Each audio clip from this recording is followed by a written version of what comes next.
مردم ایران به شدت بت پرست هستن. یعنی من فکر میکنم سوال اقتصادی، مثلا من یه نفر بخواد بیاد سمت من، بعد قید زن و بچه و زندگیشو بزنه. تو حالا برو هی خودتو پاره کن، بگو من میخوام برم بازیگر بشم. یک زندگی ها اینجوری تباه میشه. سوال یک سری افراد هستن، من حاضرم پول بگیرم که اینا رو حذف فیزیکی بکنم. آره، چون من خوی من وحشیه. من همه اینا رو میبینم. من گریه هم کردم. در اپیزود قبلی بهت گفتم من گریه کردم. آقا سلام، برعکس یوتیوب سوال اقتصادی هستم. اگه اپیزود قبلی منو با رضا ندیدین، خیلی برای من خودم شخصا جالب بود. به نظرم نگاه کنید، این ادامه اونه، چون میخوام برم توی بحث دیگه ای و بحثش اینه که آقا چرا، حالا من نمیخوام بگم ایرانی، کلا میگم همه آدما، ولی من چون ایرانی ام و با ایرانی دیل میکنم میگم ایرانی، ولی همه اینو دارن. فکر میکنم چرا آدما انقدر دوست دارن یه نفر رو که پیدا میکنن تو یه ثانیه بفروشنش، ازش متنفر بشن. حالا برات مثال میزنم. نمیدونم ویدیو این سامان ویلسون رو دیدی برای گروه زد بازی که کنسرت آخرشو بد خونده، دو چیز یادش میره فلان. مثلا یه دونه اول قبل از اینو بگم، من با بچه آرتیست خب معروف زیاد دوستم و دوستی منم خودت میدونی دوستی من چه. من دوستیایی که دارم خیلی عمیقن و خیلی راحتن، بدون شیله پیلن، بدون دروغن و من آدم فضولی ام. برای همین سوال موال زیاد میپرسم. تقریبا میتونم بهت بگم که از 100% آدمایی که اجرا میکنن نوت میس میکنن، اون چیزی که باید بخونن رو یادشون میره، زود شروع میکنن خوندن، دیر شروع میکنن خوندن، حتی کسی که مثلا ساز میزنه نوت اشتباه میزنه و این چیز طبیعیه. چون اون لحظه یه سوال دارم، اینو تعمیم به کل دادی؟ یعنی گفتی همه آدم واسهشون اتفاق میفته؟ این توی گروه ایرانی که من میشناسم دارم میگم. یعنی من میگم فکر میکنم واسه کل دنیا باید قانونش باشه، ولی من فقط میخوام روی ایرانی صحبت کنم، ولی نمیخوام اینجوری باشه. خب چرا نه؟ خب اگه میشه کلش رو بگو نظر به کل دیگه، به خاطر ملیت جابجاش نکن دیگه. وقتی اینو داری میگی یعنی منظورت اینه که این اتفاق میفته؟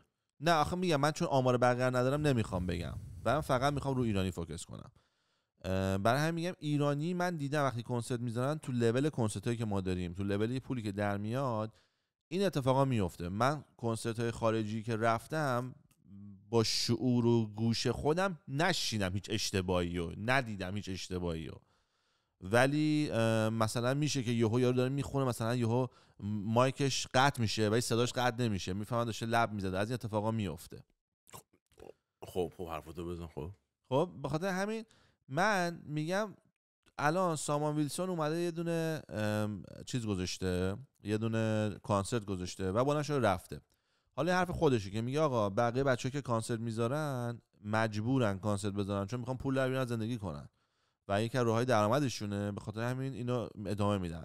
من این آدم نیستم، من دارم کار خودمو میکنم، پولمو در میارم.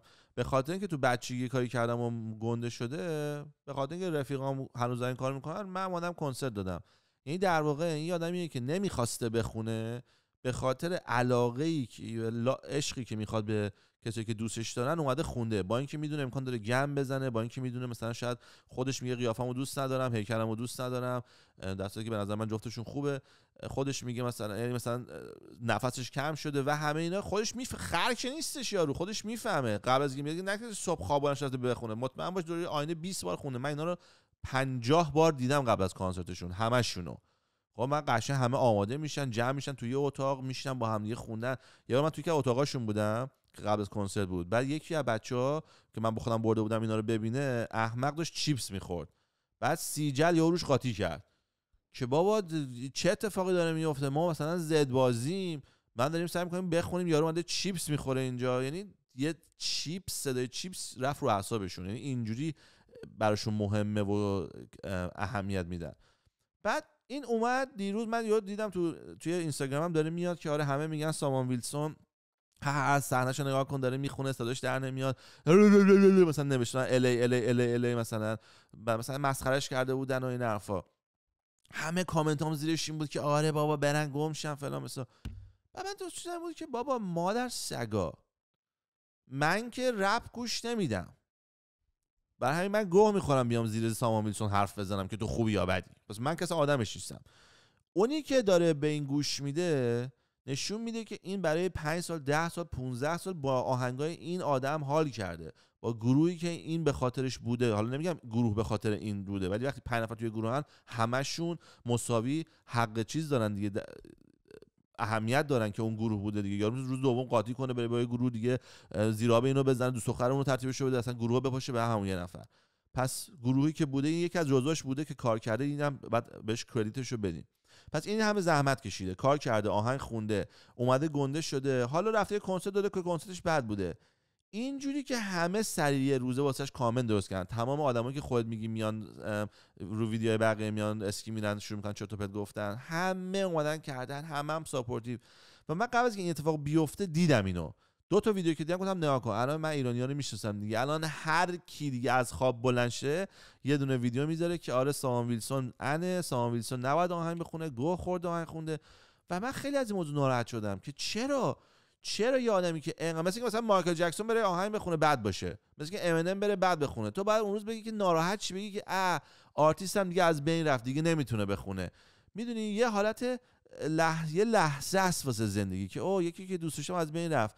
ولی اینی که همه انقدر هیجان بودن که آخ جون یه نفری که 15 سال 20 سال دوستش داشتی الان میتونیم برینیم بهش، بدو بریم. یعنی جوری که مردم داشتن میدویدن تو اینستاگرام میدیدم، هر چی میرفتی فقط دارن گم میزنن به سامان، میرفتی تو کامنت ها همه دارن میدینن. و من گفتم واقعا این درسته؟ این حقه؟ چون حالا بحث اینو با کردی، یه سوال، گفتگوی خود داشتی با سامان ویلسون؟ من بچگی که مثلا بچه‌ها رو میشناختم، من با علیرضا و سیاوش دوست بودم. بعد وقتی که بقیه بچه‌ها جوین شدن، ما تو اون سنی بودیم که من مثلا 19 سالم بود، اونا 18 سالم، ما با بچه‌ها حرف نمی‌زدم. و همین ما اینا رو تحویل نمی‌گرفتیم چون بچه بودیم دیگه. گفتیم دوستای علیرضا و من دیگه از اینا رفتم. من بچه‌ها رو به عنوان دوست علیرضا میشناسم. من هیچ وقت مثلا با سامان و هیدن و نمیدونم بقیه‌شون هیچ وقت رابطه نداشتم که حرف بزنم و باش صحبت کنم. مثلا اونا رو اصلا نمیشناسم، همونطوری که یه نفر اینا رو به عنوان فن بشناسه میشناسم. اوکی. ببین تو خیلی چیز گفتی. خب بعد ولی بخوایم به صورت کلی نگاه ببین اصلا همینی که تو میگی هم اوکی، حرفت اوکی هم، ولی داریم با هم حرف میزنیم، مبحثی رو مطرح کردی، هدف واس کردنشه دیگه. چون تو مطرحش کردی دیگه. یکی اینکه تو حرف زدن یه حالت دفاع رو دیدم، حالا از حق تو مسئله رو فقط باز نکردی، تو خط فکری رو تعریف کردی، یعنی خط دادی که مسئله از جایی شروع بشه که پس اینه. آره من اینجوری فکر می‌کنم که نباید مثلا شرایطو فقط نگفتی. نه اوکیه. ببین تو چطوری گفتی آقا یه آرتیست مثلا کار نداریم که یه نفر یه یارو رفته یکی رفته پرو استیج بخونه خراب کرد، بعد همه اومدن سرویسش کردن، بعد اومدی گفتی تو هم یه مثالی زده بودی که اتفاق میفته همه ریاکت رو نمیرم. خب ریاکت رفتن و اینجور مسائل برای اینکه تولید یک محتوایی بکنی از یک اتفاق دوباره به مردم برسونی، این یک بیزینس. این که از این کسی که این کارو میکنه بیزینسش اینه. شاید ما هم داریم همین کارو میکنیم. پس تو داری، من چون این کار نمیکردم. من هیچ موقع تایتلم سامان ویلسون نخواهد.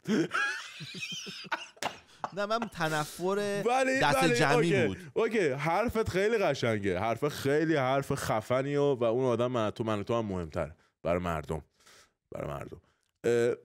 همونطور که در طبیعت ما داریم مثل لاشخور وای میسته یه چیزی بشه یکی بیفته بره مادرش رو بگاد. اینم اینجوریان یه سری خیلی خوبه دیگه. تو فکر کن اسم تو بیاری بغل یه آرتیست معروف، بعد تازه نظرم راجبش بدی، بعد تازه بزنیش، بعد مردم لایک هم بخوره، تو چه رشدی میکنی دیگه، میای بالا. حالا میام سر اون کامنت و اون چیزی که داری میگی فلان. مردم من دنیا رو آنچنان نمیدونم، ریزشو میدونم چیا میگن، نگاه میکنم خیلی پادکست های انگلیسی هم یه سری پادکست میکنم فقط سیاه‌پوستن زنن، خیلی خنده داره، اصلا انت میگیره اینا حرف زنن چیزایی میگن و در این حد نگاه میکنم. ریز کامنتی تا نگاه نکردم، ولی پس برمیگردم به فرهنگ خودم، اینم که ایرانیه داریم بررسی میکنیم. مردم دنبال این هستن که یه چیزی بگن، حالا یه اتفاق میفته دهن یه طرف. نکته دوم، فردی که تو مثال زدی ازش به عنوان یک کاراکتر سیاسی هم من دیدم یاد میبرن، یعنی یاد میکنن که مثلا این سامان ویلسون یه داستانهای سیاسی حکومتی هم پشتش هست، پس خیلی وقتی که خورده زمین یه موقعیت عالیه واسه این که یه عقده حسابی سرش خالی بکنیم و بتونیم اینو، یعنی جدا از، یعنی فقط بحث یه میکروفون و یه آرتیست رو صحنه و خراب کردن نیست، یعنی اینم میاد بهش اضافه میشه، پس بوستش میکنه، اونم تو اوضاع ایران به شدت بوستش میکنه. یعنی ضریب این قضیه که بهت میگم تا خود خراب کردن اون آدم پشت، ضریبش تو ذهن من اصلا 90-10. اصلا شاید کسی که داره کامنت میذاره اصلا مهم نیست، اتفاق اومده داره کار دیگه ای رو انجام میده. این یه استپشه. یه استپ دیگه هم هست که درست میگن. در امری که اتفاق افتاده یک آدم اومده به عنوان کسی که کنسرت بذاره، کنسرتش هم خیریه نبوده، پول گرفته، پرفورمنسش رو باید انجام میداده، نتونسته و از اونجایی که آیکون هستش باید بپذیره که هر اتفاقی نسبت بهش بیفته دیگه. و اینجا کیفیت مطرحه وقتی بحث پرفورمنسه، چون خود پرفورمنس به معنی خاطر بازی و من یه مدت نبودم اومدم بخونم اینا نیستش. خود پرفورمنس فقط به معنی خود پرفورمنسه. مثلا شهرام شپره رو من خاطرم بود اومد تو تریبیوت 50 سال با ابی، اول گفت من الان میرینم، من اومدم، حالا کسی پول نده بود، کسی هم گله‌ای نکرد. ولی وقتی توی کنسرت، مثلا تو کنسرت من تنها آرتیستی که با هم حرف زده بود دوستش داشتم رفیق شد شهرام کاشانی بود، باور نمیشه 200 تا فالوور داشتم، آهنگش رو گیتار میزدم خیلی ولی خوشگل میزدم، کیف میکرد و احتمالاً همیشه مست بوده دیگه، مثلا پیام چیز یعنی. خب این میره کنسرت میذاره میخوره رو زمین و قش میکنه و فلان، نمیتونه بزنه. خب اون سیاسی هم نبوده ولی همین دهن سرویسی میشه. ولی حرف تو جایی درسته، کسانی که واقعا اومدن به پرفورمنس اصلا بفهمن پرفورمنس چیه، موسیقی چیه، لای این کامنت ها اصلا به چش نمیاد. همه اومده بودن که فرهنگشون رو به رخت بکشن. این عمومیت اتفاقی که افتاده. من شکایتم از همینه. عمومیت که ما همچین آدمایی هستیم. من یه مثال بهت زدم آخه یه بار من کمال الملک درس میخوندم توی تهران. یه بار داشتم رد میشدم یه دختره پیاده شده از تاکسی، پاش خب تیپ اون موقع اونجوری بود دیگه، مانتوهای چیزو کفش پاشه بلند مد بودن، دختره کتونی باز شدن، پاش پیچ خورد زمین خارج شد، موچش برگشت. من دیدم چه اتفاقی واسش افتاد، نشسته بود پاشو اینجوری میماله اینا، هی میزد، ناخودآگاه این پاچه لباس تمرینش هم رفته بود بالاتر و اینقدر پا منوش هر کی از گفت از کردنش ولش کردن. ببین حالا تو برو یقه اینا رو بگیر، بگو که این چه طرز فکری، این یه چیز دیگه مثلا اتفاق افتاده. در این مورد یه حرف سیاسی بزنم. در ایران به شدت سیاستمدارا جلوتر از خود فرهنگ مردم، همین سیاستمدارایی که مردم مسخرهشون میکنن به حق یا نابحق، من وارد اون قضیه نمیشم. اتفاقی که واسه زهرا امیر ابراهیمی میفته، آرتیسته، تلویزیون داره فیلمش پخش میشه، یهو فیلم سوپرش هم میاد بیرون، تمام مردم ایران دست به دستش کردن و به عنوان یک فاحشه نگاهش کردن. پس من یه داستان کوچیک بگم برای خنده. یه روز خونه نشستم، مامانم و خالم میان تو اتاقم، عین بچهای کوچولو دستشون اینجوری شکمشونه، بعد میگن که سهیل میدونی زهرا همین تو گفتی کیه؟ میگم نه. میگه آره یه دختره بوده و اینجوریه، میگن فیلمش اومده بیرون. میگم خب میشه این فیلم رو واسه ما پیدا کنی؟ بعد گفتم که آره اسمشو گرفتم پیدا کردم فیلم رو براشون. پس میگم که خب آماده است. اوکی از اتاق برو بیرون ما میخوایم نگاه کنیم. بعد رفتم اتاق در بستن نشستن خاله و مامانم فیلمشو نگاه کردن. خب بخش ادامه. این همینه. یعنی کل از کشور حالت دست به نگاه دست کردن اصلا مردم کمک کردن به اون که عدیدش پرنستار بسازن. همین این فرهنگ تمدن حد ایرانی اینجوریه دیگه. ساید اینش بیشتره.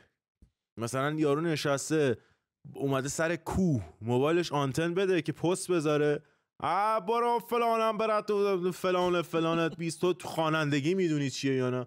اینا خیلی زیادن سوال تو ایران. یعنی اینا پرن و همه این افراد رو مخفی میکنن ها. یعنی طرف میخواد حرف سیاسی بزنه، مردم شریف فلان ایران، مردم فهمیده ایران، بیشتر مردم ایران اینا. حالا نمیدونم هی هم حرف میزنی کوروش 3000 ساله خفه شو بی پدر و مادر. فرهنگ ما اینه.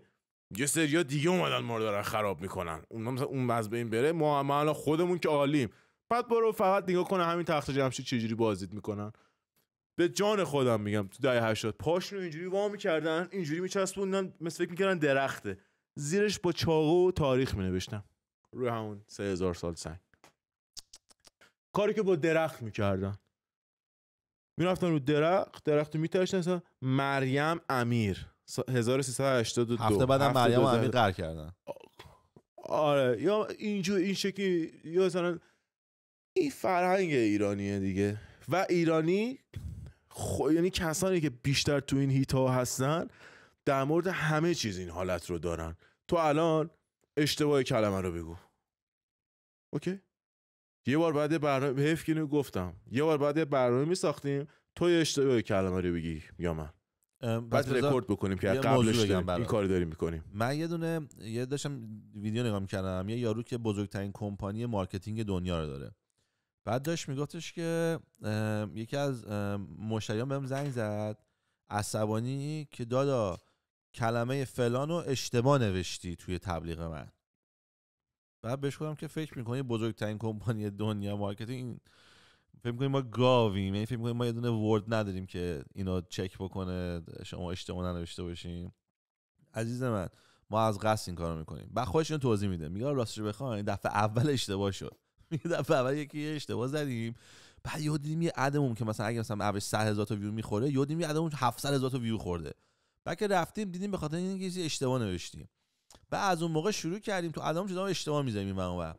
بعد من که اینو شنیدم گفتم بذار اینو تست کنم. بعد کردم توی اینستاگرام 3-4 تا ویدیو دارم که یه لغت‌های اشتباه میگم از قصد. بعد از اینکه اشتباه میگم توی ویدیو به ادیتور میگم که اینو من از قصد اشتباه گفتم، یه وقت کاتش نکنی یا یه وقت اینو مثلا نندازی بگی بی خود، اینو بذار باشه.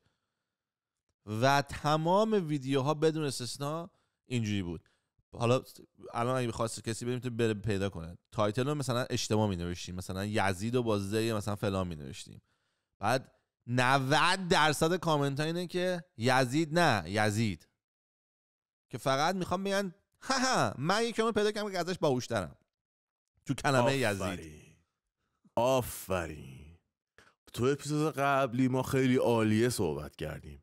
توی این اپیزود که داره تیپیکال بافت جامعه رو بهش نگاه میکنه، بررسی میکنه، این الان خیلی یعنی قشنگ یه چیز ترندی اومدی درش صحبت کردی که طرف انو از گوشگویده تشخیص نمیده و فکر میکنه که باید حق رأی، حق نظرم در مورد کل کشورش هم داشته باشه. کلن ریده و خورده و خوابیده. الانم که باب شده. من ریدم توی تعریف مینیمالیسم که معنیش عوض شده. طرف ریده میگه سلیقه، احترام سلیقه یاد نره، احترام به سلیقه یاد نره. تو اینجور موارد شروع کنم تو هنوز نمیدونی اینو با دالزال مینویسن، واسه ما اومدی داری فلان میکنی. مادره دالزال چه ربطی به اون کاری که داره میکنه داره؟ اشتباه لغوی به اون امری که داره انجام میشه چیه؟ یا همین ویلسونی که داری میگی، یا مثلا رفیق علیرضا جی جی، ننتون موزیک بهتر بسازید، تابستون کوتاه خودتون کنسرت بذارید. اصلا چرا اومدید دارید گو اینو میخورید؟ آقا یارو زنده است داره کارشو میکنه، تونسته این کارو کرده، اومده این بالا ننت داره میشه. یا مثلا به گلزار این کش نمیدونم فلان پیسارشتا داره ننت میشه، داری مثل خر کار میکنی، بوی ان و عرق میدی، زنت از خودت زشتره، و طرف داره این همه میکنه، پول داره، هیچ کاری هم نمیکنه، تو کونت پاره بشه.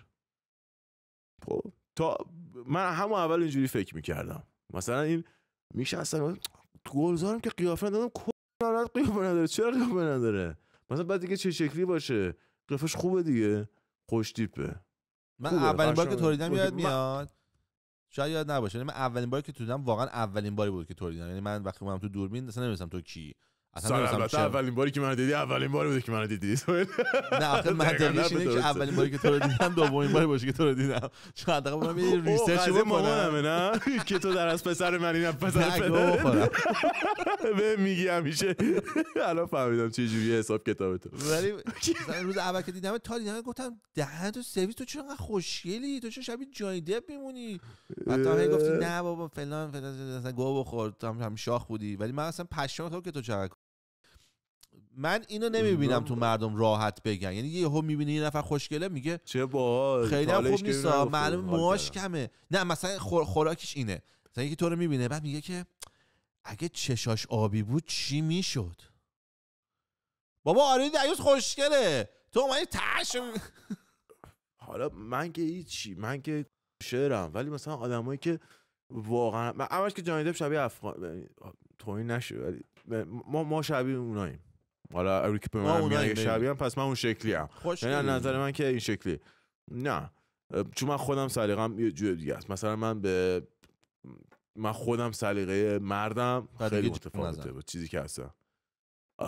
چه ربط خود حال نمی‌کنی؟ چرا به زندگی خصوصی من وارد میشی؟ اصلا من قرار نبود میگی به خودم حال نمی‌کنم، نه تو نکن. من تو با خودت نه آخه این حرف که زدی من یاد فامیل افتادم. گفتم میرم همون آب سرد وا میکنم، نمیدونم چرا رو میگفت آب سرد، میگفت هر سری آب سرد وا میکنم، دستم میکنم تو کونم جق میزنم، ولی همیشه آب سرد. من حرفتم این شکلی که بیرفت خاطر که علی ویست نمی‌کنم دیگه انرژی آب داغ. اصلا ولی در مورد چیزی که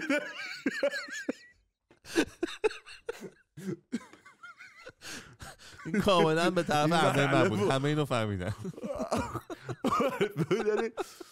ولی نکته که در جای حرف که داری میزنی اینه که ما دنبال مقصر هستیم، یعنی مردممون بیشتر دنبال یه مقصرن که در موردش حرف بزنن، نقدش کنن، فلان کنن، بگن این اینجوریه، اون اونجوریه، و هیچ چیزی از خودشون ندارن. و بت پرست، مردم ایران به شدت بت پرست هستن. خب همینو میگم اگه یکی رو میکنیم بت، چطوری واسه یک دونه تصویر 37 ثانیه‌ای میتونیم بکشینش به تو توالت؟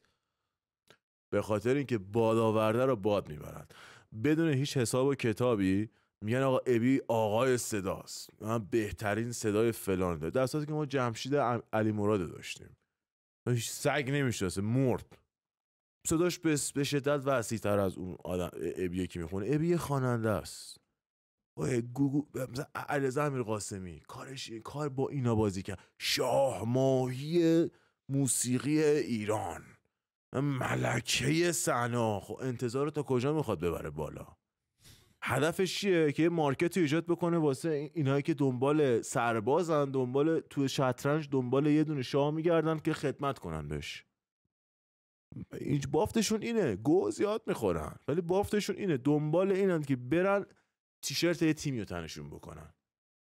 اوکی، یا دنبال اتوبوس کریستیانو رونالدو بودن. بافتشون نشون میده چه شکلی هن دیگه. واقعا صحنه‌ای که مردم دنبال اتوبوس کریستیانو رونالدو اونجوری میدویدن، من قشنگ برده ها رو برده اونن دیگه. او انسانی برتره. بعد همون آدما بهشون برگردی بگی مثلا یعنی آقا من لایکم هستم، با من صحبت میکنی دهنت بو مسواک بده، ما لایکیم کرواتم میزنیم. بعد در مورد اینجور رفتارها صحبت بکنی باهاشون، میگن آقا تو که خودت از طرف بت ساختی، داری میپرستی، خودت هم حقیرتر از اون فرد داری نشون میدی، تو خودت داری اینجا نقض میکنی که انسان ها با هم برابرن، تو خودت داری نقض میکنی. نه اینجا همچین صحبتی نیست. در مورد سامان ویلسونی هم که صحبت کردی، میتونه لحاظ تکنیکی خیلی، اگه بخواد تکنیکی بررسی بشه، اصلا اینا موسیقی، اصلا اینا گروه موسیقی نیستن. البته تکنیکی بخواد بررسی بشه، موسیقی مشخصه چیه، چجوری موزیسین میشی، ملودی چجوری، کی ملودی سازه، کی واقعا تنظیم میکنه کرده تو این جهان، کی ارکستراسیون کرده، کی حتی واسه چمبر مینویسه، چه بیاد تو موسیقی الکترونیک وقتی جورجیو مورودور وجود داره، وقتی عرضم به حضور شما این همه آرتیست انینو موریکونه وجود داره، وقتی صادق نوجوکی وجود داره، دیگه محلی واسه اعراب نمیذاره، اصلا قیاس از بین خواهد رفت. خب ولی وقتی کوینسی جونز وجود داره توی دنیا، ولی در مورد اینکه یک فرد یک فعالیتی رو دوست داره بکنه، فن هم داره. حالا بخور شما برو رو بخور. مثلا من الان اینستاگرام رو واکنم برم یه نفر از من مثلا پیشرفته تر شده، مطرح تر شده، بعد بگم نه این اگه شده به خاطر اینکه چه فلان داره میکنه. من دارم چیکار میکنم؟ جز حسودیه؟ تونسته این کارو کرده، میتونی برو بکن. آقا من با سوال اقتصادی دارم سوال، یکی از مزیتایی که مثلا سوال اقتصادی داره، من خوشحال ترین، اصلا سوال نبود من پادکست نمیرفتم، چون به شدت میزبان خوبی هستی، چون اصلا نمیخوای خودتو ثابت کنی. اینو بهت هیچ موقع نگفته بود. من اینجا میام هی کون خودمو پاره میکنم، هی یه چیزایی ثابت بکنم، برخلاف تویی که اینجا فقط یه شنونده خوبی هستی و اجازه میدی من حرف بزنم. و اگر غیر از این بودی میخواستی جلوم وایستی، منم میرفتم تو بودگار که دهن تو رو بگم و اون میشدیم دشمن هم دیگه. ولی من راحت، من از خونه خود به اصطلاح من خونه خودم پیش تو راحت تر هستم، با تو صحبت میکنم و وقتی که حرف میزنی موظف میدونم خودم که به حرفتو گوش بدم، به خاطر اینکه تو خودتو موظف دونستی به حرفم گوش بدی، که دلیلی نداشت که اینقدر اجازه بدی من حرف بزنم و غیره. خب این مزیت سوال اقتصادیه. شما نمیتونید این مزیت رو با ریاک رفتن تو اینستاگرام و یا با دکور یا با دیزاین یا با تبلیغات به دست بیارید. شما باید به این پرفورمنس برسید، به این شرایط انسانی، به این تکنیک، به این روان، به این روحیه برسید که یک هاست خوب باشید، هاست دلپذیر باشید. فکر میکنم همه دوست دارن با تو ویدیو بگیرن. یعنی من فکر میکنم سوال اقتصادی، مثلا من یه نفر بخواد بیاد سمت من، بعد قید زن و بچه و زندگیشو بزنه، چون سمت رضا فرشته اومدن یعنی بعد پی خیلی چیزا رو به خودش بماله. پس ببین من چی از خودم درست کردم، مثلا مشخصه من چه حالتی هستم، تو چه خطی هستم. ولی وقتی من پیش سوال اقتصادی هستم، بعد از من ممکنه یه نفری بیاد اینجا که میخواد سر به تن من نباشه، ولی باز با سوال اقتصادی میگه میخواد. این هنر سوال اقتصادیه، این جذابیت سوال اقتصادیه. تو هم به عنوان یک پرفورمنسر مثل همون آقا رو استیج دارم مثال میزنم. اوکی تو قرار نیست اینجا بشینی دایلاکلو معروف، حتی اون که مثلا پادکست نبود فقط اون حرفی زدن، تو قرار نیست اینجا بشینی وای چیز باشی که مثلا او تو اینجا قرار میگه آقا من پادکست دارم، کارم اینه، اینقدر منو نگاه میکنن، من برای تموم میشه قضیه. ولی وقتی کسی بخواد بگه که نه نه نه نه نه یه یارو هست، من یه بار میخواستم بچه‌ها اینو بچه‌ام نگاه میکنم، یه یاروه اجازه میدی من اسمشو بگم پیدا کنم بگم اسمش اینه، یعنی فکر کنم اسمش بگم هومن تکاو، اینقدر که ازش بدم میاد اسمش هومن تکاوه، یه بذار سرچ بکنم همینا بهت میگم. این یارو توی پیجش میاد دونه دونه این خواننده ها و اینا که این بیزینس رو دارن انجام میدن و میذاره و اینجوری میکنه. یه کیبورد مثلا یه میدی کنترل کیبورد گذاشته جلوش. خب من دیگه همه میدونن من دیگه ساز دیگه، اونایی که میدونن من چقدر میدونم. نمیگم من خیلی، من میدونی چقدر میدونم. بعد شد دیگه یه ساز گوشه جلو. اجرای اینجوری بود، متاسفم تو اینجوری. بعد کامنت ها همه باز، هر کی میاد به اون آرتیست فوش میده تایید، اینو اوکی، همه تو چقدر خوب میفهمی که اینا رو نقد میکنی برام میکنی. بعد ویدیو میذاره پرفورمنس خودش، مثلا میاد آهنگ حمید حامی رو تو شاید نشناسی، یه خواننده خیلی خوبه ایرانی بود که فعالیت میکرد، آهنگاشو بازخونی کنه، همه نوتایی که میخونه فالش، بعد کامنتاش هم بسته. ولی در حالت بقیه علامه دهر. من اینو بیارم به مسعود فراستی گفتم، من یه مدت شاگرد مسعود فراستی بودم. اینو یه کریستوفر نولان سینما نداره. حرف سنگینه داری میزنی دیگه، حرف سنگینه دیگه. خب چه معیاری رو ما باید بذاریم در مقابل تو که بگیم تو حتی اصلا میفهمی نولان رو که بتونیم حرف تو رو درک کنیم؟ فکر نمی‌کنم تو دنیا کسی بتونه به اون حرف بزنه. میتونن حرف بزنن افرادی که یه پشتی داشته باشن. خب من اگه یک نوازنده گیتار رو ببینم بگم خوب میزنه یا بد میزنه، اندازه خودم با پشت خودم دارم میگم و میتونن همه قیاس کنن، نقد کنن به من چی رو چه حسابی این حرفو زدم، چرا این حرفو زدم، چرا دارم به این اشاره میکنم. 1001 چیز مختلف، 1001 ریز و بم داره اون کار. یه کسی هم بعد در مورد نولان حرف بزنه که یه بار حداقل پرده سبز از نزدیک دیده باشه، که بدون اصلا کاربرد این چرا داره این کار، چگونه اینا رو با هم میچینه و غیره. این آقای هومن تکوب هم دقیقاً مثال بوزه، یعنی خربوز این جماعت بوزه. میاد فکر میکنه این اینجوری نخون، اون اونجوری نخون، اون اونجوری نمیخونه، این نمیتونه اونجوری بخونه. مثلا تو کی از واگنری؟ مثلا تو چیه؟ مثلا فکر کنی کی این حرفا رو میزنه؟ فکر کنی مثلا اون آرتیست رفته اون بالا نمیدونه از کون آورده رفته اون بالا، شده فلان بند، شده ماکان بند، فلان بند، نمیدونه، داره بیزینس میکنه دیگه. عزیز من دیگه تو رو ننه تو داره میگه اصلا اینو موسیقیه. منظورت چی از موسیقی؟ میخوای به چی برسی؟ میخوای به ریچارد واگنر برسی؟ به کی میخوایم بریم؟ ما باید بدونیم رو چه اسکیل این آقا داره مقایسه میکنه، حرف میزنه که دارش حرف بزنیم. یا یه نفر دیگه سیاوش شمس رو نقد میکرد، میگه این سیاوش شمس در موسیقی ایران که داری چیز میکنی کاری کرد که هیچ کی نکرد.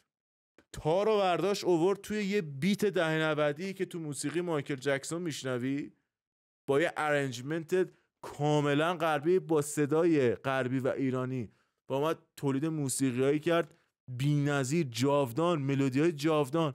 برای چیز این که این مادرش هم دیگه خودش هم اومد گفت زنت پول میخوره سیاوش شمس و حواسم به دست و تنظیم رفیقم زد پول زن پولشو خورد، ولی ازت دارم تعریف میکنم.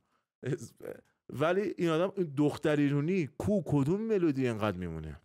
تو تابستون کوتاه رو تو فرهنگ ایرانی بذار، بعد اینو بذار بغلش، هیچکی زیر این گنبد کبود با من مثل تو به دختر ایرانی بلای من داره. خیلی چیزتر و عمیق‌تره. بعد تنظیماتشو برو نگاه کن، آهنگ برقصش، این توروش، درامزا، معلومه یارو کار کرده، معلومه اون پشت هزینه کرده، معلومه که میفهمه. اما میخوای تو چه اسکیلی بگی میفهمه؟ اینو باید یکی واز بکنه. و تو کی هستی که میگی این چقدر میفهمه؟ اینم باید باز بکنی. اوکی؟ مثلا آقای موریکونه، اینو موریکونه خدا بیامرز، میتونه بیاد که خوب بد زشت و موسیقی متنشو ساخته که همه دنیا شنیدن و با یه عربده است موسیقی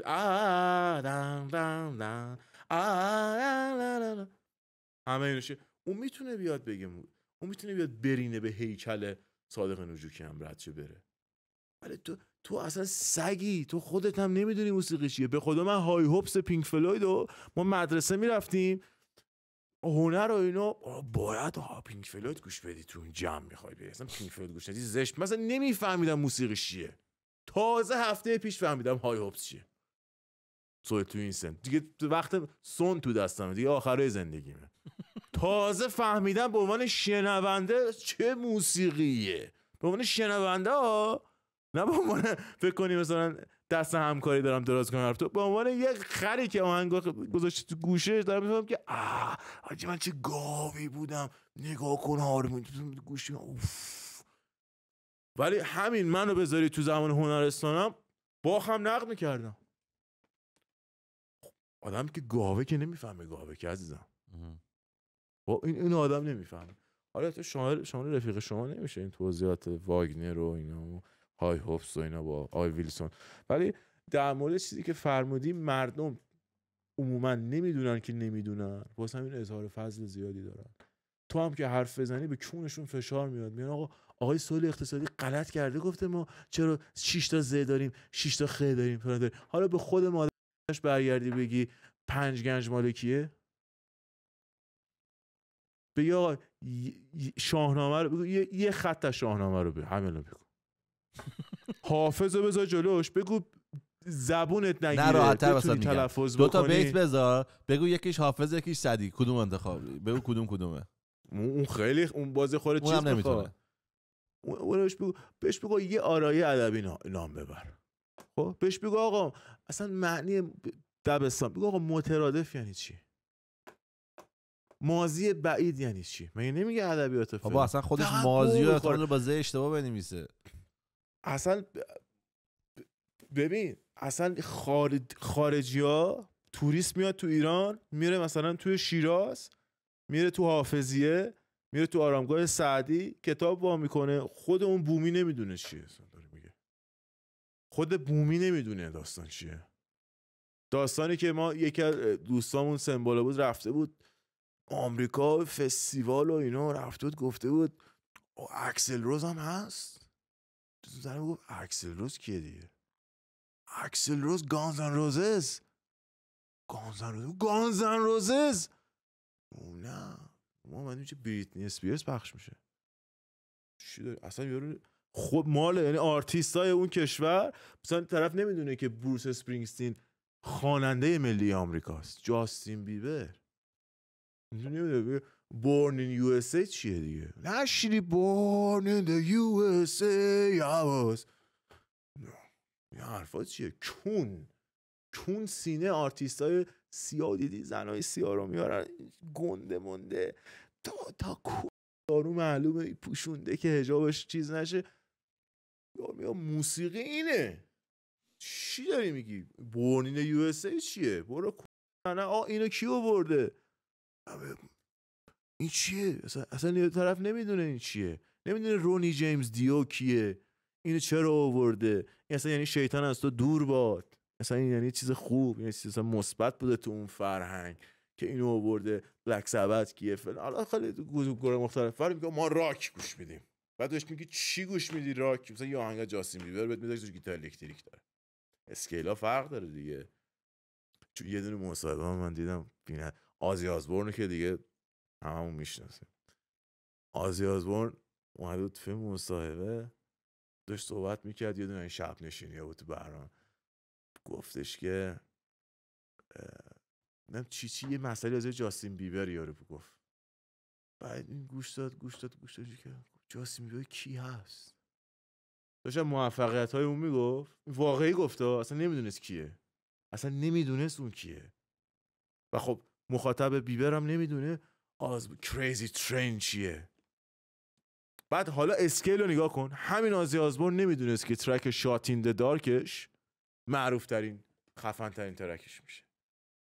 بارها من تو مجله رولینگ ستونز اورجینال تهیه میکردم میخریدم، یعنی ببین زندگیمو من میدادم که بخونم. این رولینگ ستون میگه این چند هفته میگفته من همچین انگیو به خودم نمیچستونم این ترک رو بخونم.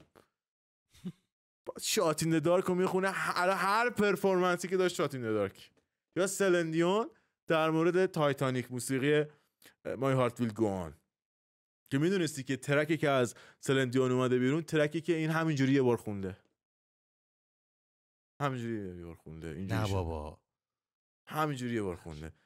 میره تو استودیو، خب شوهرش که اون تهیه کننده معروف پولدار که مرد، اینم تو چیز میخونده، این اورفنج چی کلیسا میرن اونجا بوده، اینو میکشه بیرون و فلان روش کار میکنه. ولی گاو بودن تو آرتیست هم میره، گاو بودن تو خود اون آرتیست هم میره.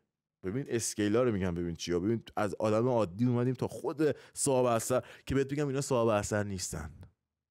میخوام به این توجه به این اسکیل برسی. تنظیم کننده به اون کلفتی اون همه موسیقی رو میشناسه و نمیتونه بیان کنه، نیاز به یک سلندیونی داره که سولیستش باشه ولی سلندیون خودش رو مالک اثر میدونه. متاسفانه اتفاقی که واسه آرت میفته این شکلیه. کسی که فکر میکنه جلو دوربین پرفورمنس داره صاحب اثره. مثلا یه فیلم میاد بیرون از برادر ابراهیم تارانتینو، زمانی آخونده حرف میزدن نقد میکردن، گفت برادر تارانتینو در فیلم پالپ فیکشن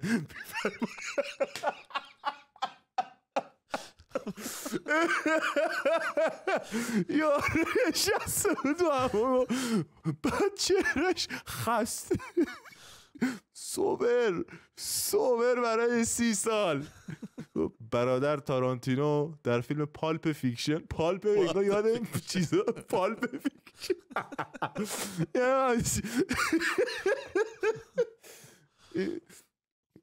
اینا که جلوی دوربینن مثلا نمیگن آقا، فکر میکنن که آقا این فیلم اون در آورده بیرون، آقا اون فیلم تارانتینو رو باید تو توجه کنی، نمیکنن بهش.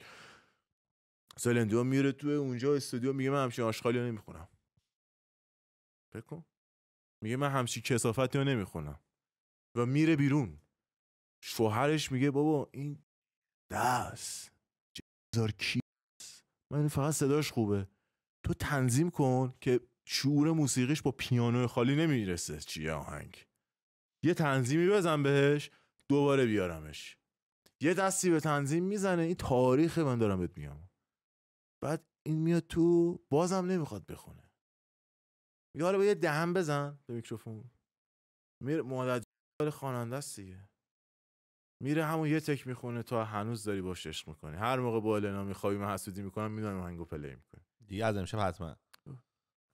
واقعا داستانی که اون آرتیسته هم نمیفهمه. تو الان آرتیستا بعد از جدا شدن از کمپوزرهاشون رو نگاه کن، تو نگاه کن وقتی پشت معین دیگه نه فرید زلاندی هست، اینا برای فرهنگ ماست میگم، مخاطب میشه توضیحات نمیشناسی، نه فرید زلاندی هست، نه صادق نوجوکی هست، نه عبدی یمینی هست، نه فلان بابک فلانی هست، بیسا از بین میره. نه دیگه التون فرخ آهی هست که اینا رو میکس و مستر بکنه. خیلی مهمه این علم میکس و مستر، کی کارتو داره در میاره میده بیرون، ولی تو خودتو صاحب اثر میدونی. و این اتفاق فاجعه است که یک بازیگر، آدم نمیدونه که نمیدونه اتفاق براش میفته، فکر میکنه اگر فلان فیلم رو رفته بازی کرده گرفته، همین آقای جانی دپ که تو مثلا یه فیلم ازش نام ببر موفق، هر کی میگه جانی دپ بهش میگن چی؟ جک اسپارو. صاحب جک اسپارو خالقش آقای جانی دپ نیست. بهتره برید به کسانی که اینو دایرکت کردن، این شخصیت رو خلق کردن، این گیریم رو به وجود آوردن توجه بکنید و متوجه بشید که ایشون هم دستی بر این قضیه داشته که این کار بره جلو. ولی ببین این آدم ها در این لول، در این بزرگی میبینی فیلیر نیست. جانی کجاست دیگه؟ کنسرت میذاره الان، کنسرت راک. واقعا من نمیدونم چرا این کارو میکنه.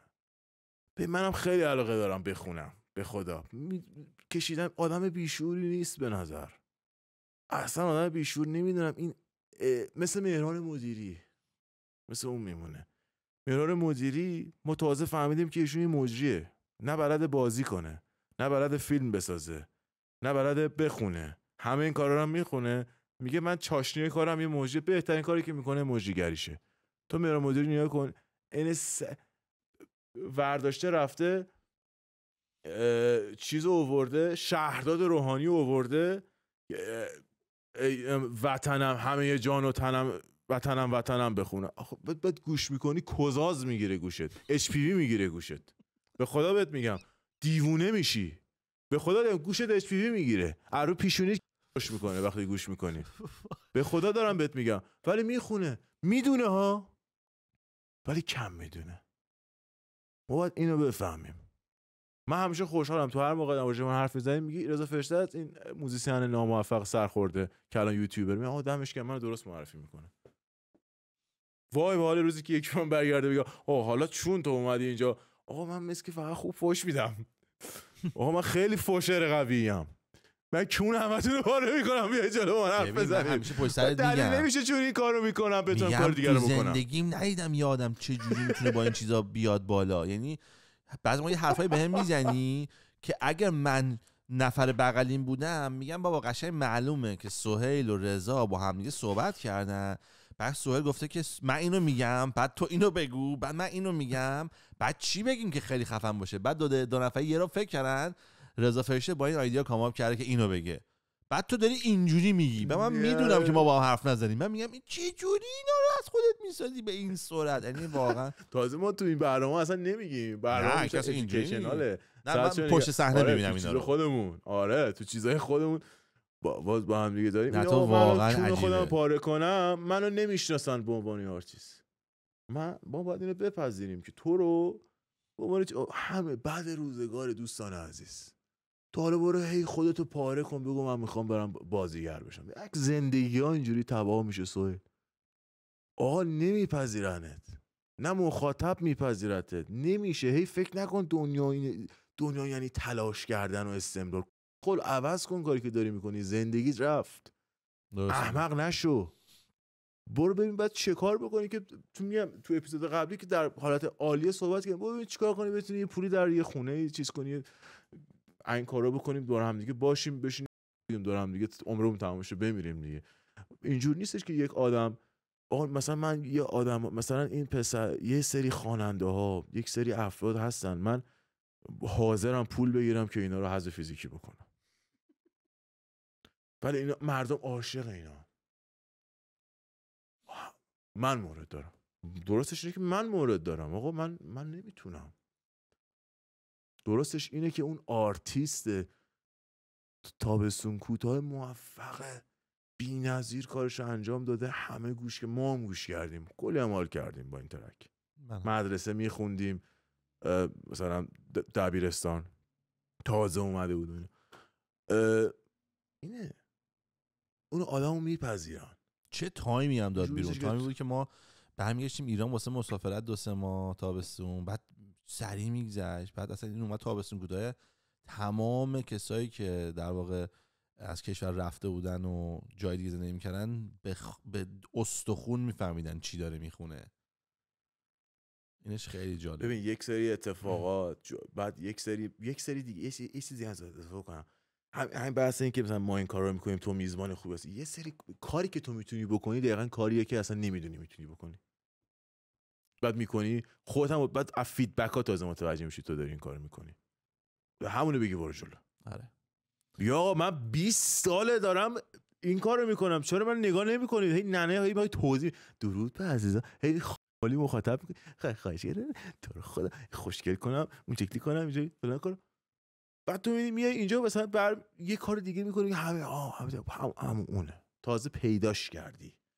آره من یه جای نشسته بودم دنبالش. آفرین، من یه جای نشسته بودم قوله میکس و مستر ایران نشسته بود، یه نفر از ابیرود انگلستان اونجا اومده بود پول سنگینی بگیره که در مورد مسترینگ با تیپ ماشین یه چیزی بکنه که مثلا اینجا بچه‌ها مثلا کار میزنن دیگه کیفیت بین‌المللیه. مثلا این یارو اومد و با مترجم شروع شد صحبت و اینجوری کن اونجوری کن، بعد شروع کرد عملی انجام دادن، رید تو آهنگ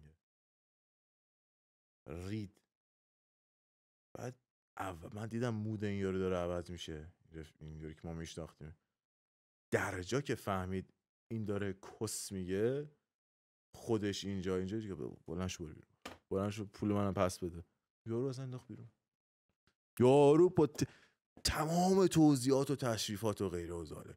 اینو دقیقاً شوبرت آواکیان هم یارو گفته بود. میگفت من یه بار بودم لاس وگاس ببین پروژه آمریکایی دادم، من میکس کردم، میکس منو گذاشتم. میگفت در مقابل کسی که داشت این کارو میکرد، مثلا فکر کن طرف باب کتس، اونایی که چیز میکنن طرف باب کتس بوده در همچون لولی، کار من کاری که میتونی و انجام. مثلا فکر کردید کریستیانو رونالدو مثلا نشسته گفته کاکوی فال حافظ رو بگی ببینم ما بریم مثلا فوتبالیستشو ببینم رفته زده تو زمین خاکی رفته تو گل گل رفته جلو زده گل این لعنت گل همین به همین راحتی بدون اینکه فکر بکنه بهش رسیده. مثلا تو نوازنده من نگاه می‌کردم گفتم آقا من مادر خودمون رو 12 ساعت ساز زدیم بچگی من پاکو دلوسیا رو با میکنم نگاه میکنم انگار هر لحظه داره به خانواده‌ام تجاوز میکنه هر سری باز میکنم پنتریشنش فقط فرق میکنه تو دهن و تو اجداد منو ما نمیتونی دیگه ولی میتونم یه مجلس رو بگیرم تو دست. حالا سخیفه واسه تو سخیفه مردم تعیین میکنن ما چی هستیم. سوال اقتصادی هم که اینجا نشسته اومده داره یه اکسپرشن انجام میده که مردم بفهمن چیه که تهش هم برسیم به این که اون سامان ویلسون هم تونسته یه کاری بکنه که تویی که نقدش میکنی یا خیلیاتون که رپر هستید یا غیره هستید نمیتونید بکنید. آره من واقعا همین می‌خواستم این باشه چون من این موضوع راجع به سامان نوعی بود فقط من وقتی دیدمش اتوماتیکلی فکر کردم آره من گفتم که ببین مطمئنم الان همه بلند شدن میگن آخ جون چون من دیشبش خوابیدم که نمی‌تونم قرار فردا بلند شدم ببینم کنسرت زد بازی توی روسیه چه ریخته بوده. وقتی بلند شدم هیچی هم ندیدم چند تا آدم اومده نه چراغ بازیشون رو دیدم نه ورودشون رو دیدم نه خروجشون رو دیدم نه قسمت خوبش رو دیدم فقط از اون ثانیه‌ای که سامان شروع می‌کنه گند زدن تا ثانیه‌ای که تموم میشه 1 ثانیه بعد قبلش هم که خدای نشده نذاشتن که 1% فکر نکنی آدم 1% میتونه خوب بخونه. و من گفتم واقعا این خیلی نامردیه که کسایی که میان زحمت میکشن معروف میشن خیلی سختی داره برای اکثریت بعد تو یه شب میتونن نابود بشن به خاطر هیچی. واقعا خیلی نامردیه که به قول تو فرهنگ ما اینو انقدر نابود نمیشن ها اینجا نه نابود نمیشن ها.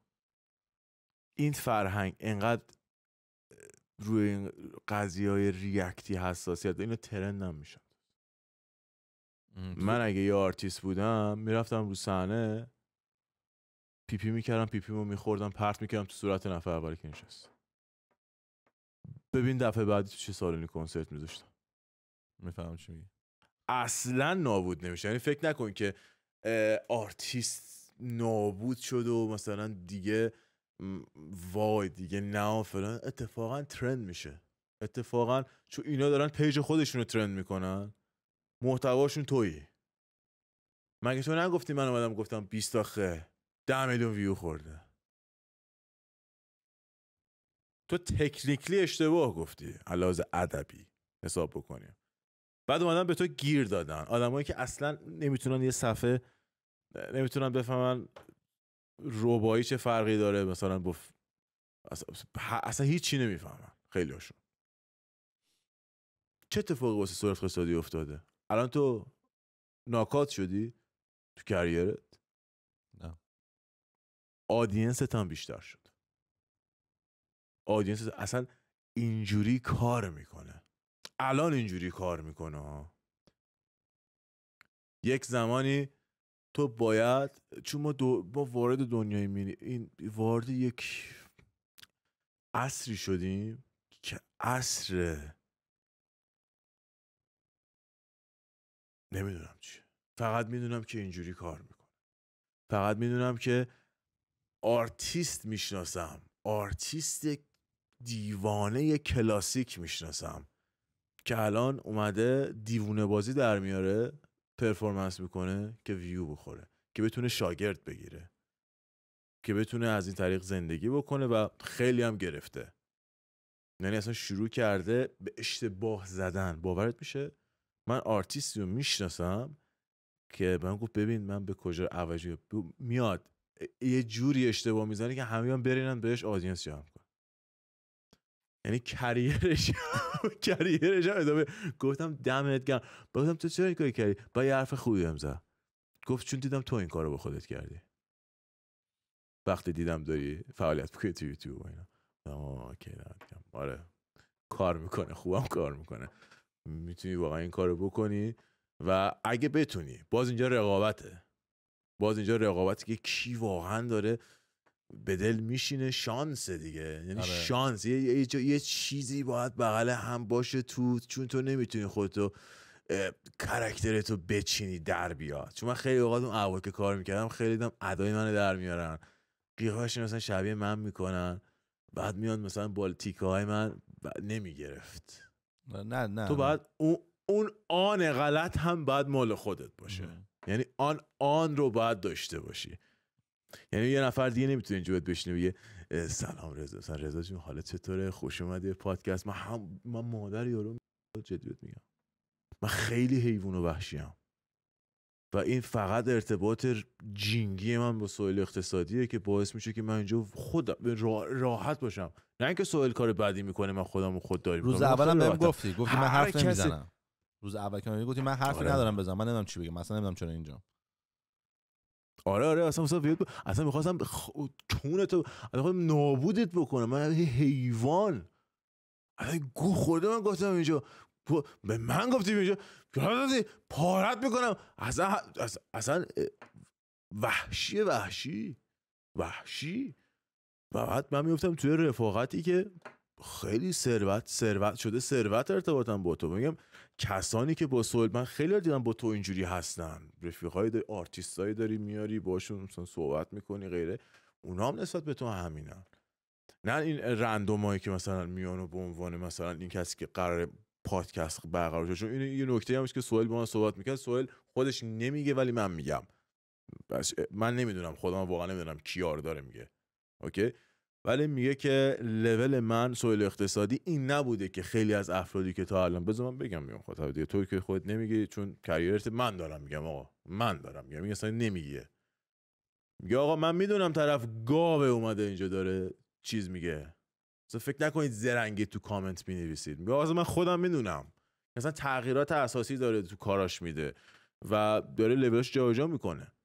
یعنی حد سهیل نبوده، اون طرف اونجوری بوده و سهیل هم الان داره میگه آقا من دوست دارم ارتباطاتی با افرادی داشته باشم، 100% آدمای خفنی رو قراره بیاره حتما که میخواد این کارو بکنه. شاید خیلی اوقات به نگوشیشن به اون داستان نمیتونه برسن با هم دیگه. اینجوریه که مثلا فکر کنید همه آمادن، مثلا سهیل مثلا حق انتخاب داشته بین باخ و بتوون و نیچه و چه میدونم فلان، رفته کریم کلوف آورده برای شما.